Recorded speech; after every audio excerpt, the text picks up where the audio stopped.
All right, hello everyone. Welcome to another edition of the NL seminar. We are very excited to have Julie Kallini from Stanford back for the second time this year. We liked her so much we invited her back. And her talk today is called MrT5, Dynamic Token Merging for Efficient Byte-level Language Models.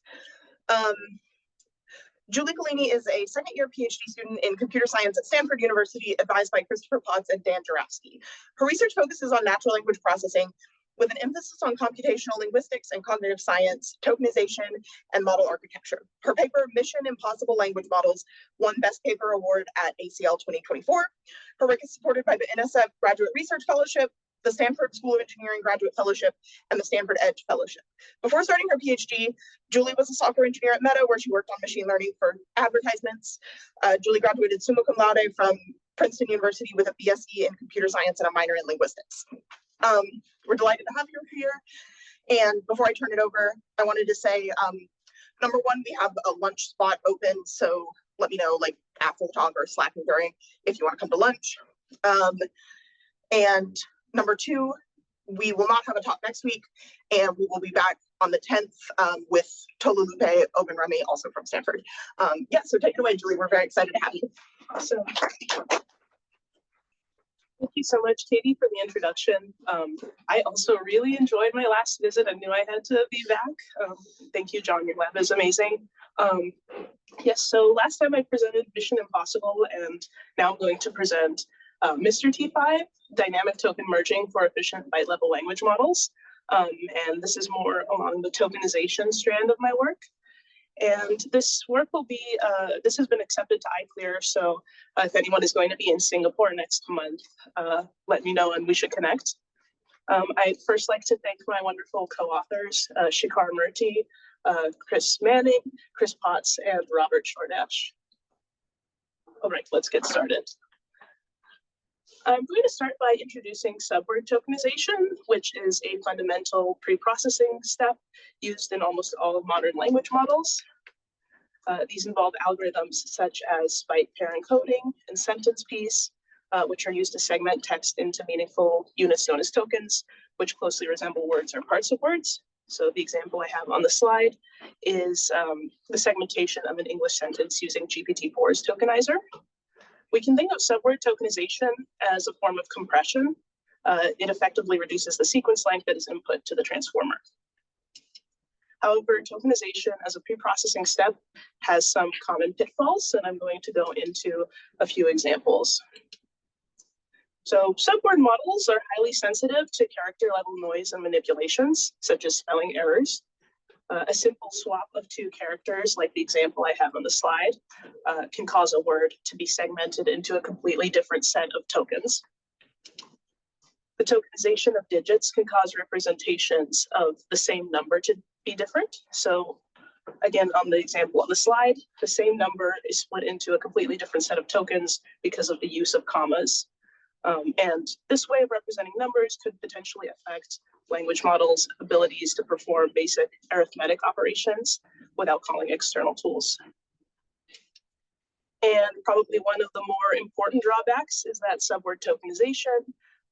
Subword tokenizers have disproportionate compression rates for different languages and scripts. So in this example, the Arabic sentence is an exact translation of the English sentence above it.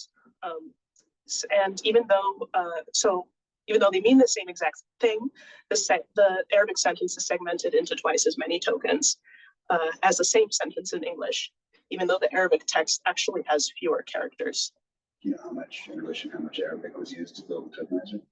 I don't know, because this is GPT-4's tokenizer. Yeah, but I think there are multiple factors into why this would happen. The first thing could obviously be just the distribution of languages used during the tokenizer training. But from a linguistic perspective as well, certain languages don't necessarily have concatenative morphology, meaning like we think of English having like prefixes and suffixes where you kind of tack on things to the beginning or ends of words to add a meaning, but other languages may use infixes, or like Arabic uses templatic morphology. So from a linguistic perspective as well, it makes sense why algorithms that tokenize based on adjacent sequences might not be the best. So do you yes. do you observe the same pattern in non-English languages that use Latin script, or is it worse for non-Latin script? Certainly, the script is a big factor. But there's much better tokenizer transfer when you have a non-English language or unrelated to English at all, but it happens to use the same script. By transfer, I mean maybe the tokenizer was mostly trained on English, but then used to tokenize a different language that shares the same script. Yes, so this is a problem because many language APIs, language model APIs today charge users per token, and discrepancies like this can cause users of certain languages to be overcharged for potentially poor results. And in case these reasons weren't enough to highlight the issues with tokenization, Andre Karpathy has an even longer list, and he dedicated an entire video to tokenization and all its problems. And that video just happened to come out a few months after I started working on tokenization, so I'll let you draw your own conclusions about who inspired whom. No, no. I'll let you think about it. And these problems can also lead to some amusing failure cases, like language models not knowing how to spell or like not knowing how many R's are in the word strawberry. I'll acknowledge that there are a lot of intertwining factors to this particular behavior, but I think it just highlights models' lack of awareness of the characters that make up their tokens, which is a topic that has been explored in previous research. So what is the alternative to subword models? That would be tokenization-free models, which skip tokenization as a pre-processing step entirely. And I'll give a few examples of previous work. First, one example is K9, which is the rough character level counterpart to multilingual BERT. I say rough because it actually has a different architecture. So K9 has this, I don't know if that shows up. Okay, maybe the clicker doesn't show up that well. It was on the ceiling. It's on the ceiling. Well, I think it's reflective, actually. But K9 has this this convolutional downsampling step that reduces the sequence length before passing it into this main transformer stack. So this is a 12-layer encoder, just like BERT. Another example is charformer, which is a T5 variant that uses a gradient-based soft tokenization. So it splits the inputs multiple times into these different sequences of blocks, and then it learns what combination of these block representations should be used to represent the soft tokens. One more architecture that I'm going to share is the hourglass transformer, which dynamically selects spans of tokens to pool using a learned boundary predictor. So this boundary predictor chooses what segments of tokens should be pooled and then uses those downsampled representations before passing it into a main transformer stack. And then since it is autoregressive, it also upsamples back to the granularity of the character level. But the focus of this talk will be on Byte-T5, which is a byte-level counterpart to multilingual T5. So Byte-T5 operates directly on raw bytes without any downsampling. So this is a diagram from the Byte-T5 paper, but compared to multilingual T5, it has the same pre-training objective, except that the spans of tokens that it has to predict now are spans of byte sequences. And the architecture of Byte-T5 closely resembles its subword counterpart, MT5, but it doesn't do any sort of downsampling in order to reduce the sequence. And they've allocated most of the parameters into a larger encoder. This results in a heavier encoder than the decoder. And while Byte-T5 matches or even surpasses multilingual T5 on many downstream tasks that they evaluated, including tasks that involve character level manipulations, its heavy encoder and the lack of any sort of sequence length reduction makes it inefficient and impractical for real use cases. So what we'll be asking is, Can we make an existing byte-level model more efficient? And that's where MrT5 comes in. MrT5 or MergeT5 is a more efficient variant of Byte-T5 that uses dynamic token merging to reduce the sequence length processed by the encoder. So here we have the Byte-T5 encoder. We can see that it's not doing any sort of downsampling. So at every layer, it is operating on the full sequence of bytes or characters. And we know that this results in very long sequences, so this is inefficient. In MrT5's encoder, MrT5 merges the sequence dynamically using a delete gate at an early encoder layer. So after processing a few full contextual layers, MrT5 has a delete gate that takes in the representations from the preceding layer. And when it's passed through the delete gate, we get a sequence of numbers that tell you which tokens could be removed from the sequence and which are to be kept. So we've determined that this blue representation representing the H is the one that we no longer need in future encoder layers.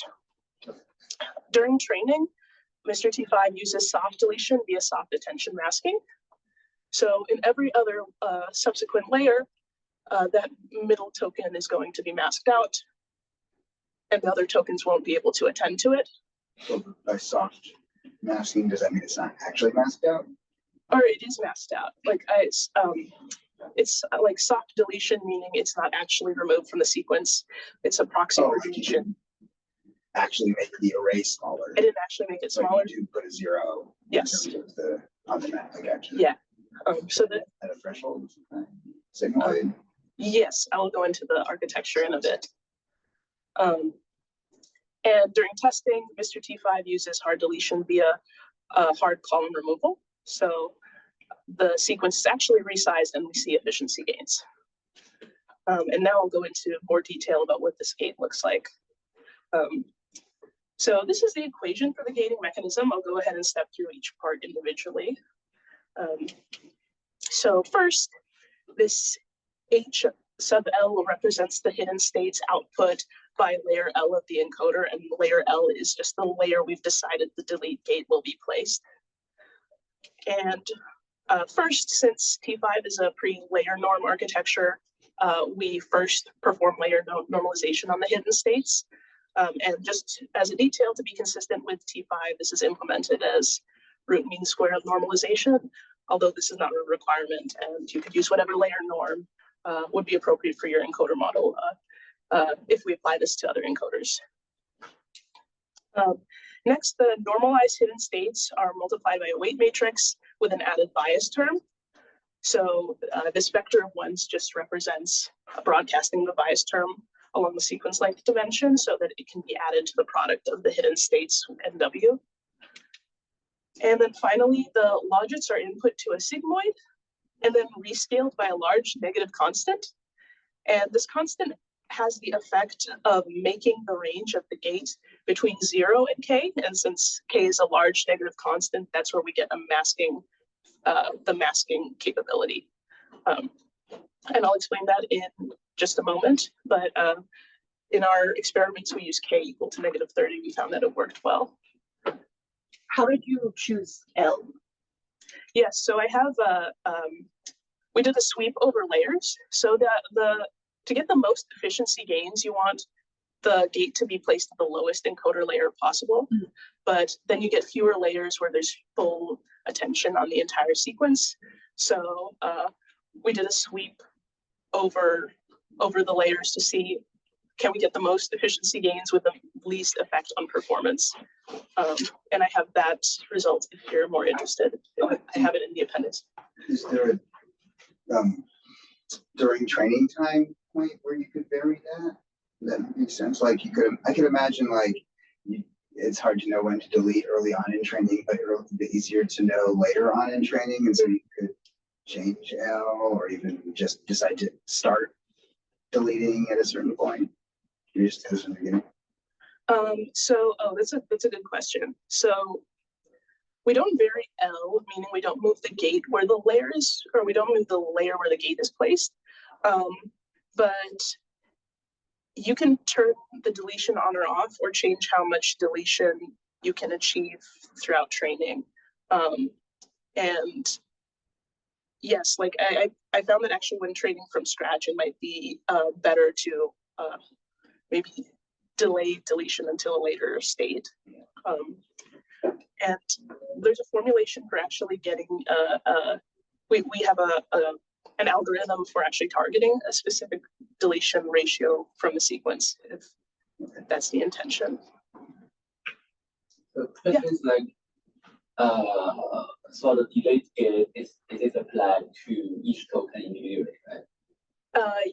Yes, it is. So and so is that you use a large negative constant k, and the sigma here is the sigma constant. yes. And why large negative constant k indicates like deletion? So I didn't get this one. Yes, I'll explain that. I'll explain that in the next slide. It'll become a bit clearer. But I did just want to point out before I talk more about the specifics of how this corresponds to deletion. This is just 2 times the model dimensionality plus 1 new parameter. So this is very parameter efficient if you're adding it to an existing architecture. 2. So the first D model comes from the weight matrix. Oh, it's an extra bias term. No, yeah, the 1 is an extra bias term, and then the other D model parameters come from the layer norm. The layer norm has a. Oh, okay. Yes. All right. So, how exactly does this correspond to deletion? I'll detail it for both training and testing. So first, during training, when we do soft deletion, the outputs of the delete gate are used as an attention mask for subsequent encoder layers and cross attentions. So if we have the standard key query value attention mechanism that computes the hidden states for, let's say, the next layer as an example. So this is the layer after the delete gate. By adding the gate values to the attention scores, we achieve a deletion effect. And again, this one is just to broadcast the gate values. So now they can be broadcast along the sequence dimensions as well. And tokens with gate values close to 0 will not be masked because you've essentially just not changed what the attention mechanism is doing. You haven't changed the attention scores. While tokens with gate values closer to k, since k is a large negative constant, will be weighted down and have an effect of masking out. So this is how we do like a soft attention masking. Does that make things a bit more clear about this? Okay, so so you said like you're training you like soft mask out. So why not just you're training just use like the hard one? So you can just set like, for example, if it is if it is smaller than a negative number, we just set it to negative infinity, then that's not right. So when we actually tried that out, the gradient flow isn't great if you actually just kill the gradient by setting a hard mask right there. So this actually makes training more stable to do this soft masking rather than maybe doing the hard deletion during training or inserting like some threshold and then setting negative infinity there. But it's like if we use like hard mask out is similar to attention dropout. Right. It's like a random working of attention dropout. So I feel like the stability is an issue in this. It's because we still need gradient flow through the gate. The gate needs to show up somewhere in the computation graph. So if we make that like, Well, it's hard, but random. Not random, but like calculated, so it's not going to always So go off. yeah, so Right. like, for example, if you use like a hard set of, it's similar to like the remove activation. So that's true. Oh yeah. Yeah, I think that makes sense. Half of the point is to not if there's no gradient flow. We only have gradient flow on one direction. yeah, but Yeah. it's similar, right? So yeah, maybe, okay. I think that's a good idea, and I'll think more about it. If everything is close to K and G, nothing would get masked then, right? Yes, so I don't have it on in this talk, but we have a variation of softmax that handles this called called softmax 1, that actually if everything goes negative, then all the attention scores go to 0. So it's not actually a probability distribution, but it mitigates that from happening. That's a great idea. What's the derivative of that function? Oh, It's softmax plus 1, literally. it's not softmax plus 1. It's called softmax 1. The plus 1, I think, is in the denominator. Yeah. Is it like your T5 one? Yeah. Oh, I see. Yes, that's where that originates That's to from. mitigate your flat softmax issue, right? Yes. I see.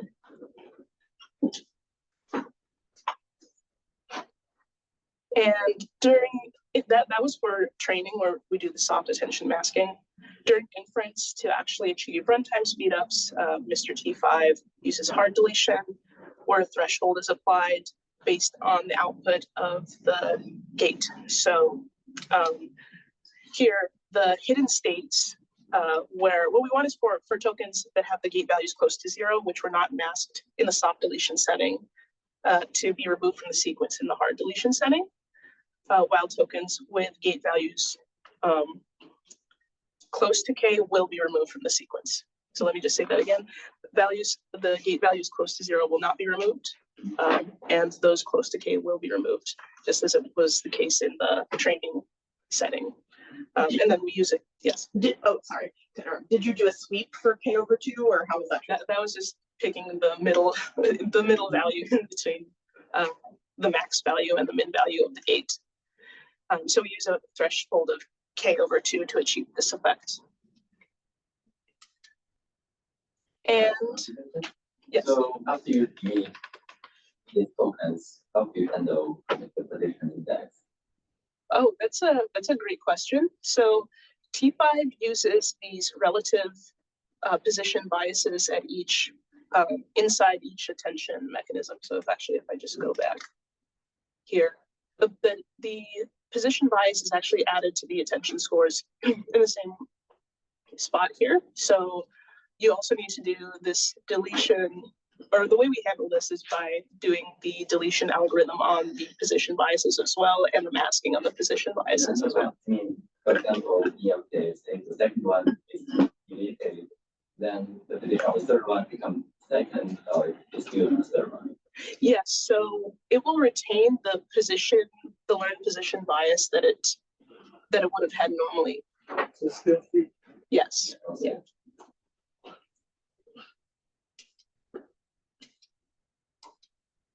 All right.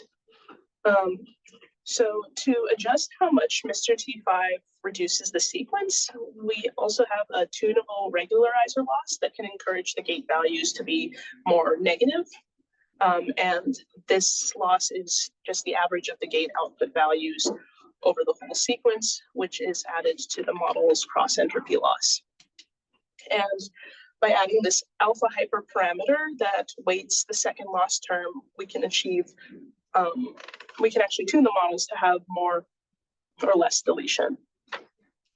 And what if I want the model to target a specific deletion ratio rather than just nudging the model to perform more deletion? We actually have an algorithm that can target a specific deletion ratio, which I'll call delta, using an algorithm that resembles the proportional integral controller from control theory. I'll summarize how this works. So first, there's a p term which reacts to immediate errors. So this is just the error between the ratio of deleted tokens in the current batch from the desired deletion rate delta. So this is normally how a p term would be calculated, but we actually made a modification to compute it as an exponential moving average. So we found that this was more stable in training and was less prone to more jumps in how this p term was updated at each time step. And it still maintains the property that the most recent error has the largest effect on the p-terms update. So give me some background with the p-term, how p-term fits in the loss and Yes, yeah. So the p-term, yes. So the p-term and as well as another term that I'll call the I-term in just a second are going to be used to update this this alpha hyperparameter rather than, let's say, setting a constant alpha equal to 0.1, which just says delete some amount, but it's not actually something you can control during training. It will adjust this alpha at each time step to bring the deletion ratio closer to what you desire. It will come together. The token level loss is going to be the immediate deletion rate. Well, is going to be affected by the immediate deletion rate, which would be, there's a function that determines alpha. Yes, yeah, this p-term is used in a function that determines alpha at the current time step.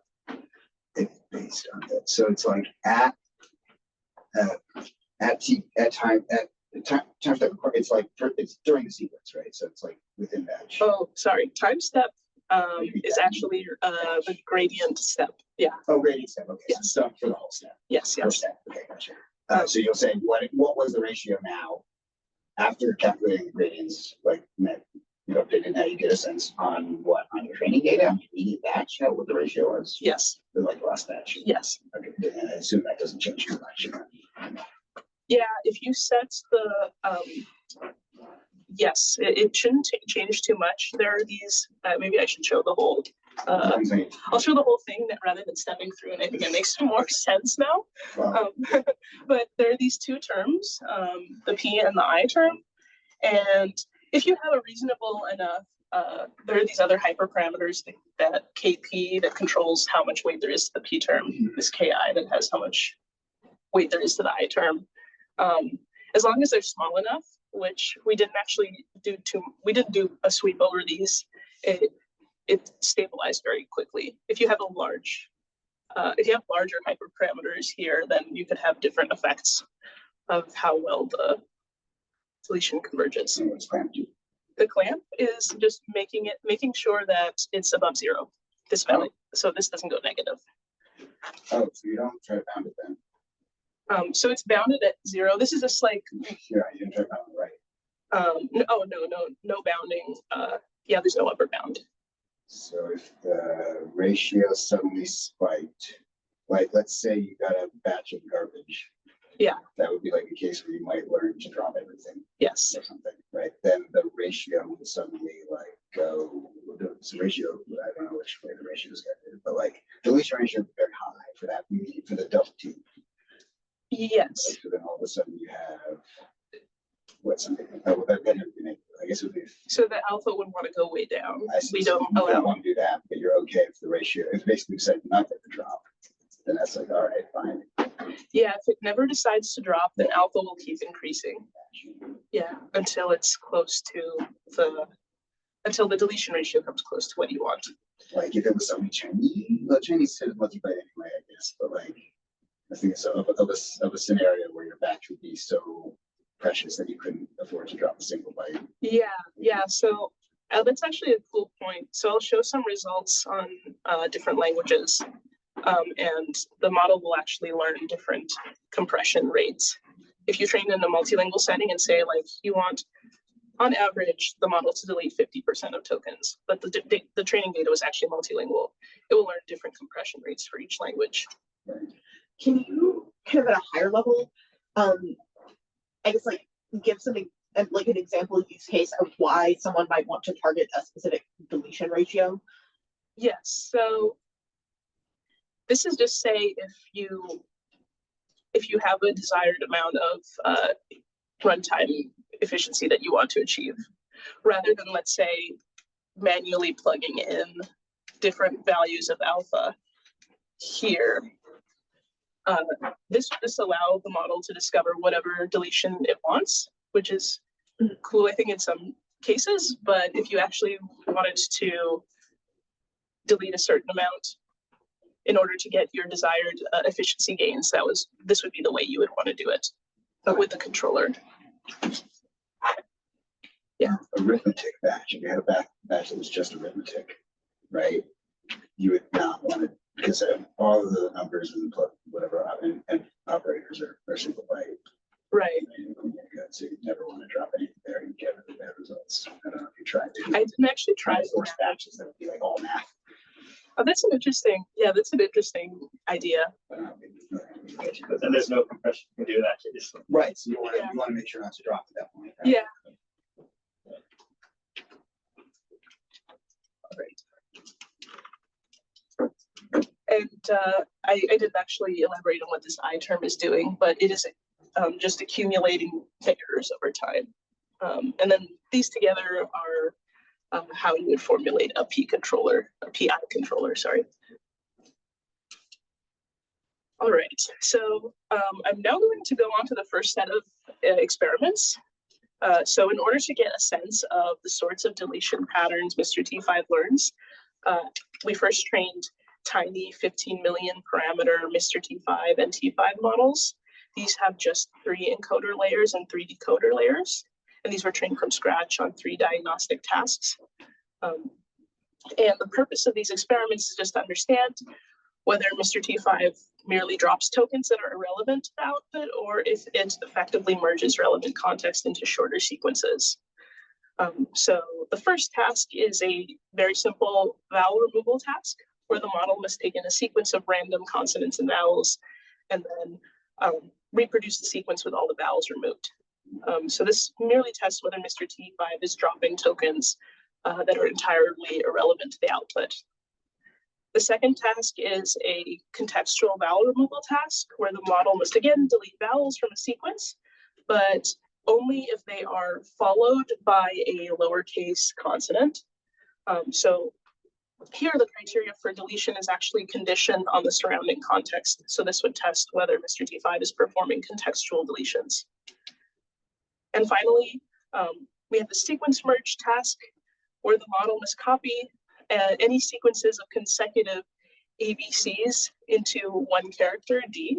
So this would test whether MrT5 is learning that these 3 characters represent a unit and could leverage that to increase the deletion rate. So for these tasks, we trained several MrT5 models with different values of the constant alpha hyperparameter. So we didn't use that controller that I had mentioned before. We just want to see what patterns MrT5 would learn. And for each task, MrT5 is capable of learning to drop tokens that are relevant to the task. For example, for the simple vowel removal task, both of these MrT5 models that I trained with different alpha hyperparameters learn to drop all vowels. And for the contextual vowel removal task, with a high enough alpha setting, so that means encouraging the model to delete enough tokens, it will learn to delete exactly the vowels that follow the lowercase consonants. And for the final task, MrT5 learns to drop characters that fall within the ABC sequences. Let me say 15 million parameters. Yes. Yeah, 50 million parameter MrT5, yes. Yeah. So we have checked, like, for example, if you use just standard T5, and you can visualize the attention patterns if it just matches the deletion pattern in like MrT5. Yeah, that's a great question. So what I didn't try to, let's say, match exact or use the attention patterns themselves in order to inform like, let's say, a deletion mechanism, but I think the main difference would be that the different attention heads attend to different things. So it's not quite so cleanly that you can just not attend to any token across all the attention heads. Whereas if you want to be able to remove something from the sequence, it can't be attended to at all from any of the heads. Yeah, I'm thinking like, so because you know your deletion is just based on the current token, right? And it's like entirely individual with the surrounding tokens, so it's like context free. So it is possible that the attention mechanism just simulate the division pattern, right? It's possible. So my question is like, if like for this like simulation task, if it's possible, like the T5 will automatically learn to simulate the deletion pattern. I see, yes. So I think I did look, I don't have this result in the paper, but I did just look at the attention patterns. For the very simple case, I think it was the case that the T5 just learns to not attend to vowels, but it was more complicated for the following two tasks. That's a good question. I got two questions. The first question is, do you think that these three tasks are all localized? They're not like long range? Yeah, they're very, they're very toy examples. Yes. Like, so you're first targeting a localized compression. You're not saying like, if I have a large paragraph that's repeating, can I just remove the whole paragraph? Yeah. This doesn't particularly test something that's quite as long as paragraphs, for sure. And also the second question is, so for T5, we have the encoder and the decoder. Yes. You apply deletion to both the patterns? It's just the encoder, because particularly the motivation there was that Byte-T5 has most of its parameters and most of the compute expenses in the big encoder that Byte-T5 has. So this deletion is done on the encoder only, and the decoder is unaltered. That's it. Another question is like, so you have like 3 layers of encoder, right? In your case, so the deletion is applied to all the 3 layers of the The gate is put at the second layer in these examples. Yeah. Okay. Yes. Okay. And okay, only 1 layer, right? Yes. Okay. I think you're saying the reason to put it in the mid layer is that you want some like full attention, and then you can select like which to delete, right? That's what you're saying when you sweep the layers. Yeah. So for these tasks are just to get an idea of what's happening in the model. What is the model doing? For real tasks, which I'll get to in a second, or the real use case you'd want, the actual Byte-T5 small has like a 12-layer encoder, and we put it as low a layer as we can in order to actually achieve runtime speedups. But for here, we just choose the middle layer because we want a few contextual layers and then see what the gate learns. All right. So to move on to experiments on real natural language, our next set of experiments involve continued pre-training, where we train MrT5 and Byte-T5 on Byte-T5's original span corruption pre-training objective.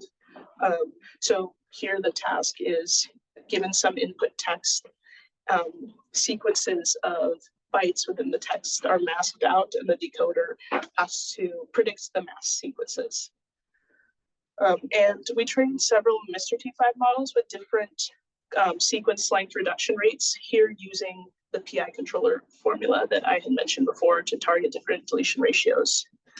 And in our setup, training and evaluation data is sampled from multilingual C4. It covers 15 typologically diverse languages. And to measure performance, following adjacent work on character and byte-level models, we report bits-per-byte, which is a tokenizer independent version of perplexity. Since we're already dealing with the byte level, we just need to multiply the cross-entropy loss by a constant factor.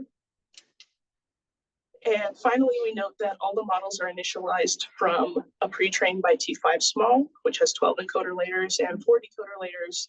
And MrT5's delete gate is placed at the 3rd encoder layer in all of the experiments. And this was determined via a sweep over layers that I could show if anyone is interested.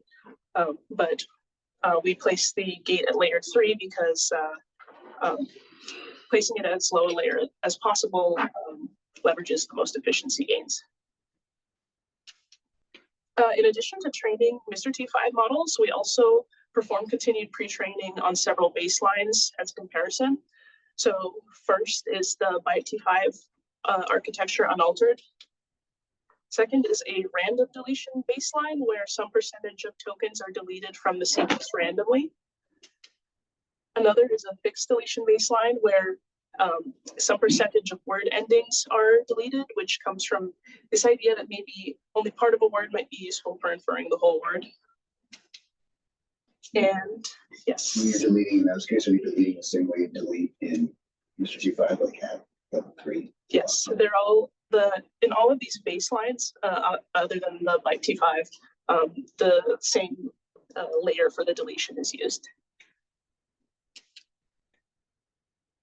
And in addition to training deletion baselines, we also train models that use alternative downsampling methods. So we first have a boundary predictor baseline, where a boundary predictor inspired by the hourglass transformer that I mentioned at the beginning of the talk, unrelated work.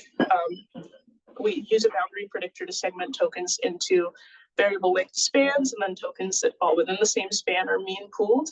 Again, this is the boundary predictor is applied at layer 3, like the other baselines, and we vary the probability of a boundary in order to get different compression rates compared to MrT5's models with different compression rates.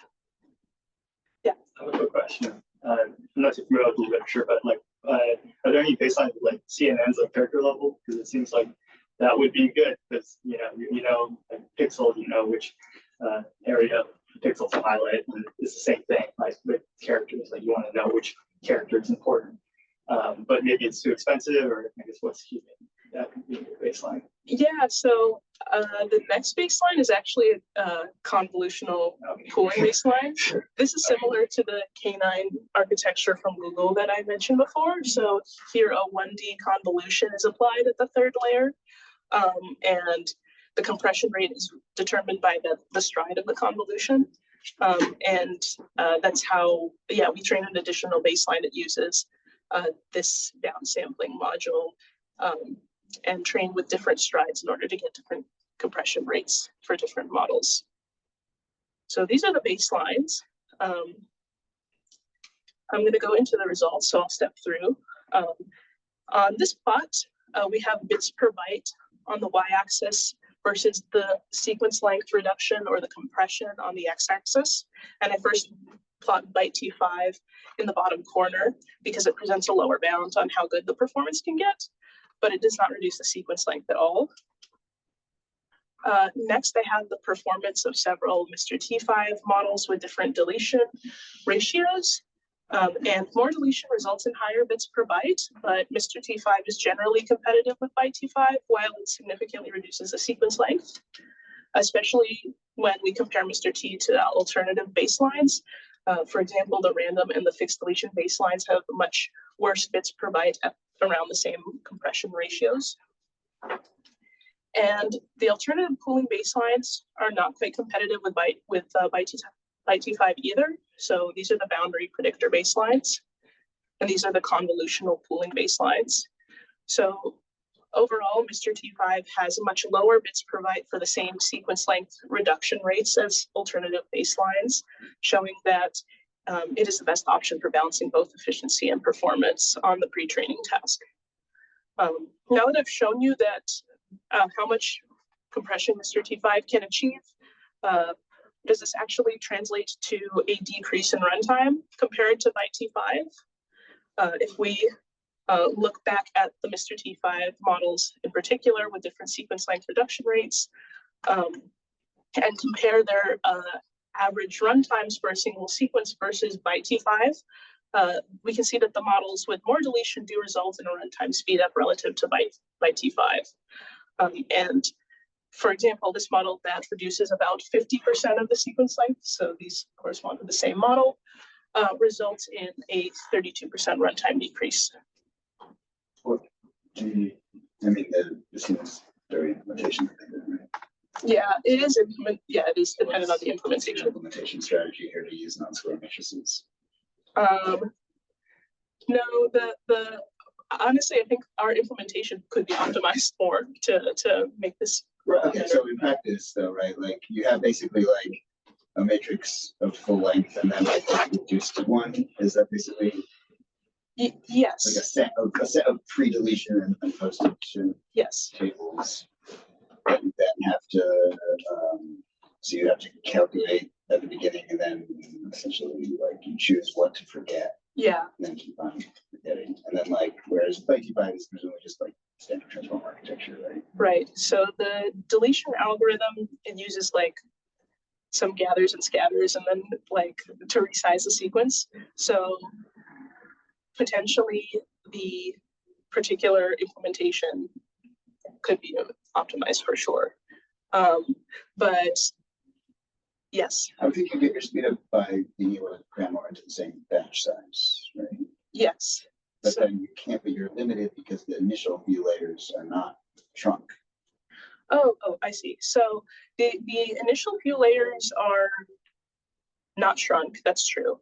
But the speed up comes from most of the encoder layers operating on a actually smaller batch size. So each sequence, I should also clarify, each sequence could delete different amounts of tokens within the same batch. And then the new sequence length is determined by the maximum in the batch. Right. The rest are padded up. So even with that, you get runtime sequences, or runtime improvements. So these were calculated in a batch scenario. So you don't grow the batch, right? Like the batch is basically, the batch size is limited by what you can put in the first 3 layers. Right? Right. And then where your speed up is coming from is just a slightly smaller matrix for the rest of the calculations. Yes, that's Oh, true. yeah. So, and I already get a speed up on that. Yes, Yes. that is true. And the gains, you get the most gains when the encoder sequence length is longer compared to what the decoder sequence length is. So in the paper, I have some tasks where we have long encoder sequence lengths, and those can get runtime speed ups that are more proportional to the actual compression ratio. And another result that I wanted to show is just homing in on one MrT5 model to see how this plot looks when we test on individual languages. So to take another step back, all these models were trained or had the continued pre-training was on multilingual data, but this is when we evaluate a model on each language individually. So in this particular MrT5 model that we're evaluating, the model had a target compression rate of 50%, but we can see that on the 50% on average, but we can see that it learns language-specific deletion rates. So for instance, Chinese, which already has a more information-dense script, has a lower sequence length reduction compared to other languages and with different scripts. And at the same time, MrT5 only introduces a slight bits per byte increase compared to Byte-5 for each language. I should clarify that the circles that represent Byte-5, they're only there for bits per byte comparison, not for sequence length reduction. Byte-5 does not reduce the sequence at all. And for time, I want to make sure that I get to particular results on a larger set of MrT or a larger MrT model. So I'm going to skip over these slides. Separate from the models I've talked about so far, we also trained one large Byte-5 and one large MrT5 model with 1.23 billion parameters each. And we found that MrT5's efficiency gains are even greater at a larger model size, while bits per byte comes much closer to matching Byte-5's. And here the delete gate is at layer 3, but Byte-5 and MrT5 large has 36 encoder layers. So placing the gate at the 3rd layer means that 33 encoder layers operate at a 50% shorter sequence on average, while further closing the gap on bits per byte. So at larger scales, MrT5 has the ability to close the gap on Byte-5 while being much more efficient. And I also wanted to note that this large model, as well as one small model, are on Hugging Face if anyone wants to play around with it. You can find it at Stanford NLP, MrT5 large. Yes. Do you know the average sequence length blow up in general from going from, let's say, T5 to Byte-5? So the comparison of their sequence lengths. So they use the same sequence length, but Byte-5 is operating on bytes, so it's actually a lower sequence. It's actually like not the same amount of information. Oh, Yes. true for you too. That's true for us too, but with the technically with relative position biases, it should be able to generalize questionable to new sequences. But of course, you get the attention in the quadratic blow up, right? So if you have, if you want to try to do, you know, reasoning on a 15-word sentence, you're talking like in practice like 200. Yes. 500? Yeah. Is it 4 about? Yes, about four Not times. 4 bytes per token. Yes, So for English. but then halved for you, so that's like 2. Yeah, it's 2x blow up. yes, that's right. So maybe I could fix that.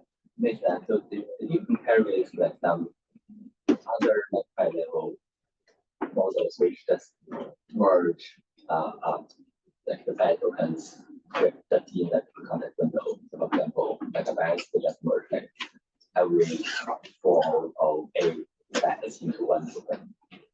Yeah, so that's a great question. So we tried to have other baselines that are applied to our setting of improving Byte-5. So the main thing for us that's different from other settings is that we want to take an existing byte-level model and make it faster. So that's what these baselines are supposed to achieve. So this is taking methods from other papers and applying it to this setting. But in terms of comparing other models like Megabyte, which I think is a decoder model, to our, or comparing it directly to our model, it would be a matter of like they've been trained on different data sets. The comparison is kind of less clear. So that's why we have these other baselines that have been put into our setting of improving the efficiency of Byte-5. Awesome, all great questions. Let's see, we have about 5 minutes. Should I show more results or maybe wrap up? And ask another wonky question. Yeah. I guess maybe I didn't fully get the random versus fixed idea, and I'm just wondering why there's a constant lower sequence like reaction on fixed versus random at the same value. Oh, yeah, that's kind of interesting. I guess the fixed deletion baseline is this heuristic where using just the input IDs and like word space, like using word boundaries and just chopping off pieces that like the ends of words. Like maybe only the beginning of a word is most useful. Right. This heuristic seemed to, that would be what determines the deletion at layer 3. Right. And that heuristic seemed to be just a very bad heuristic compared to randomly deleting. Yeah, but wouldn't they have the same sequence length? Oh, that's a good question. So I am also deleting, yes, in the details, I'm also deleting spaces. So I think that's where the shift, there are other characters that are being deleted like punctuation and spaces that In one, but not the other. in the Random 30% is a bigger reduction than fixed 30%, implying that like maybe like there's a chunk of things that will never get deleted for fixed. Yes, okay, so I think I flipped it around. I think punctuation and spaces are actually kept, which is why fixed is lower. I would just, yes, that's the case. Like I said, one question. But Yeah, no, that's a great question. And I remember thinking directly about this before, and yes, it's because of the details of what gets deleted in the fixed deletion baseline. And random is better bits per byte because it's you could think of it as like a dropout. Kind of, yeah, that's the way I think of it. It's just meaningless. Yes. So I have a question, I guess a more general question, which is like, you mentioned, you know, I guess the motivation for this being like a better job of handling the tokenization across different scripts. Yes. I know one thing that like people at ISI worked on, like Ulf's not here, but he's worked on it a lot, is romanization. And so starting with like romanizing everything into like essentially like phonetic pronunciations in Latin script. Have you thought about that at all? How do you think that like your approach compares to that romanization approach, both like in terms of efficiency, but also like fidelity to the original languages?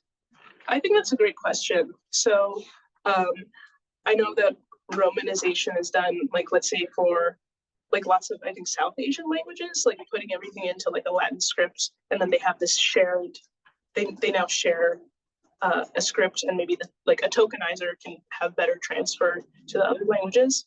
Yeah, I think that's a really interesting idea. I guess that the approach of moving more toward byte-level models or tokenizer-free models is to have less pre-processing before, and to see how much can machine learning and deep learning do that pre-processing for you.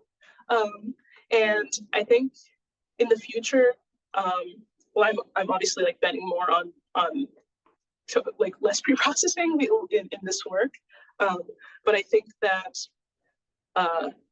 it's still dependent on how much data you have for training like this tokenizer free approach. Like it's going to depend on if you're training enough on like data for other languages and scripts. So yeah, I think both approaches kind of are interesting ways of going forward at this point in time. Interesting, yeah. Yes. So I do have another question. Previously you have a sanity task, right, for small compressions. Yes. So what are the actual learned patterns? Like, is it still local or? Yeah, so the learned patterns from like the gate are the patterns that are actually the patterns that are relevant to the task, which is what I was pointing out. Maybe I can just jump to this slide more quickly because the animations introduce some latency.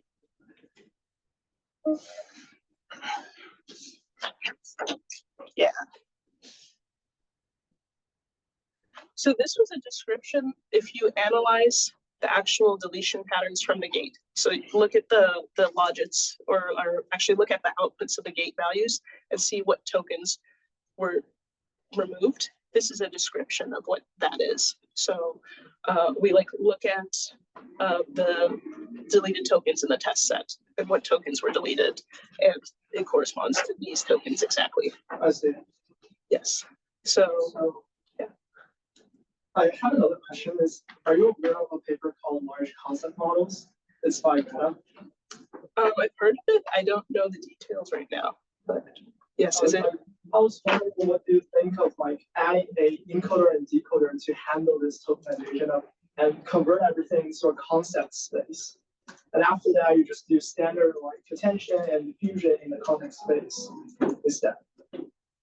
Yeah, I think that's really interesting. So the details of that paper from Meta are not, I don't have them at the top of my mind, but I think like Meta actually has another paper on byte-level models like that they released in December. It's like super recent, but I guess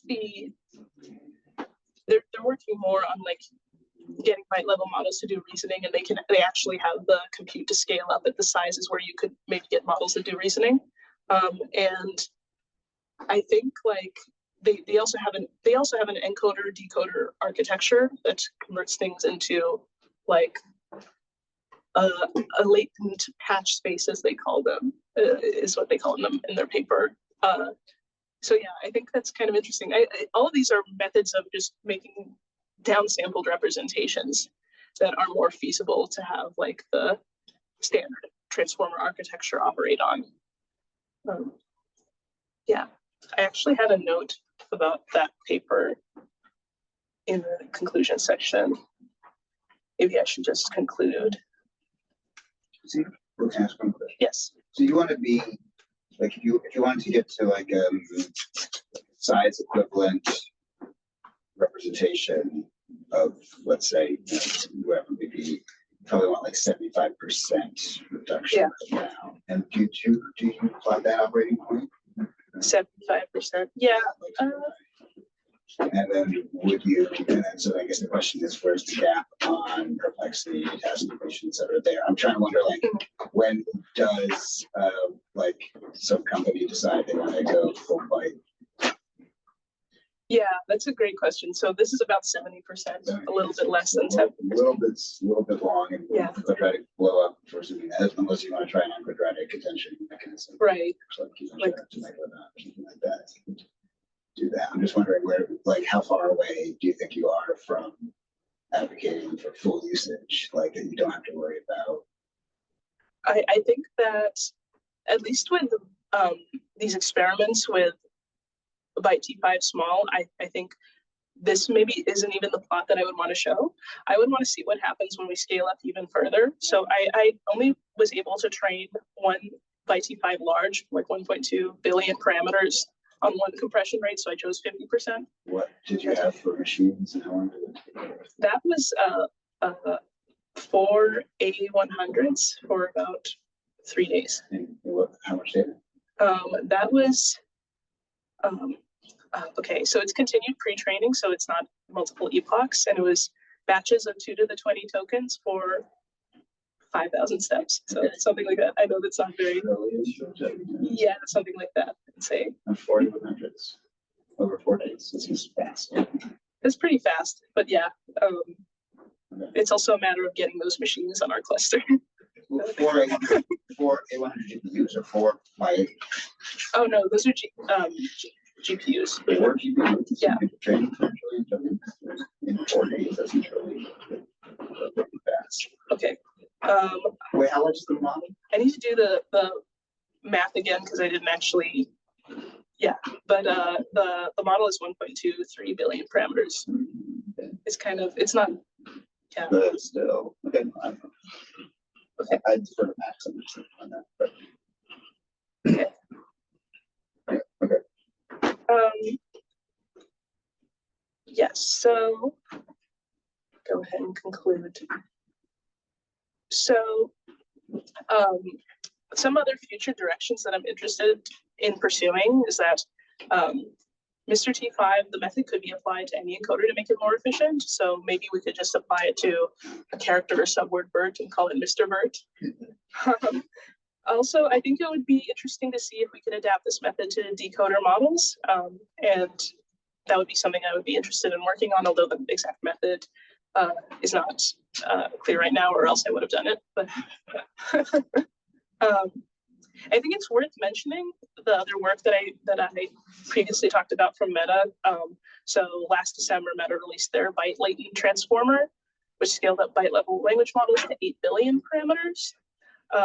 And it would be great to see if alternative architectures like MrT5 could maybe be used somewhere in the local encoder and see how other architectures would do when they could be scaled up to similar sizes.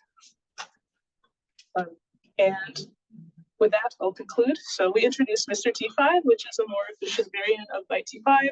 It uses a learned token deletion mechanism to dynamically reduce sequence lengths. And the MrT5 deletion method makes byte-level modeling more practical and moves us closer to eliminating subword tokenization, which is really like the last piece of the classical NLP pipeline that is still present in modern language models. So thank you so much for having me. And if you're interested in reading the paper, that's the QR code.